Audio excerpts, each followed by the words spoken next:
In the wake of the recently granted mining lease to Barari DV Limited, concerns have emerged among citizens questioning the adequacy of the deal. Minister for Lands and Natural Resources Samuel Abu Jinapo addressed these concerns at a CSO engagement, expressing openness to refining the lithium deal with Atlantic Mining. My colleague Sweetie Aborchi has a story.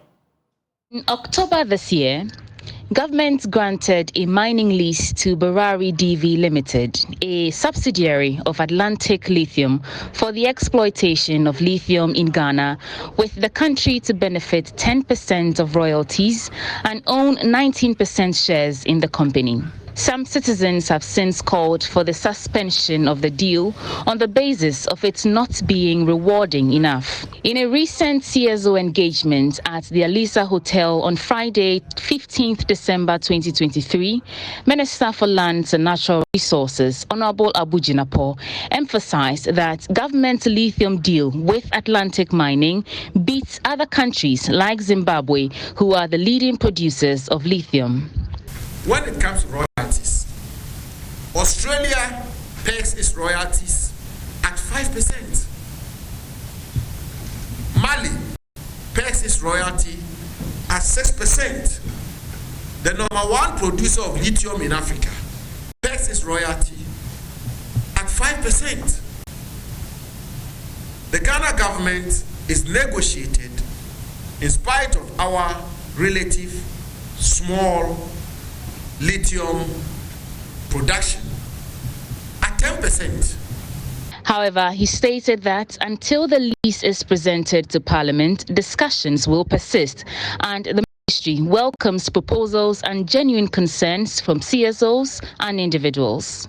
We're happy to listen to opinions, and if we ever came across a proposal or an alternative which we believe is superior, we need to we will look into it. But of course, the lease is not been laid before Parliament yet. So between now and the time the lease will be laid, I'm sure the conversation will continue, the discourse will continue. But the discourse will continue to a point where we will contemplate any review, if any at all, of this lease, if there are concrete proposals on the table which persuades us that we should take that path. But for the time being, let me say it with respect, and do so forcefully, that government is fully satisfied with the terms we've reached with this company, and we did so thoroughly for a long period of time. We crossed the T's, we dot the I's, and we've come to the conclusion that this arrangement is absolutely in the interest of the people of Ghana. With the greatest of respect, I'm yet to hear any alternative proposition which would suggest to us that we could have gotten a better arrangement, or the arrangement which has been structured.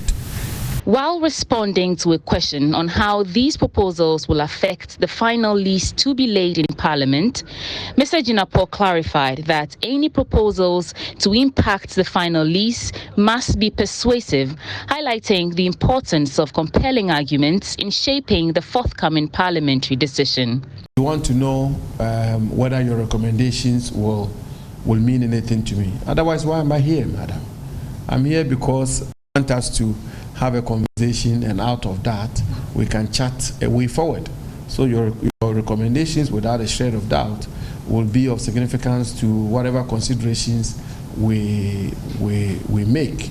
But I think it's also important for you to indulge me if I say that those recommendations must be recommendations which, if you want, will persuade us, if you follow.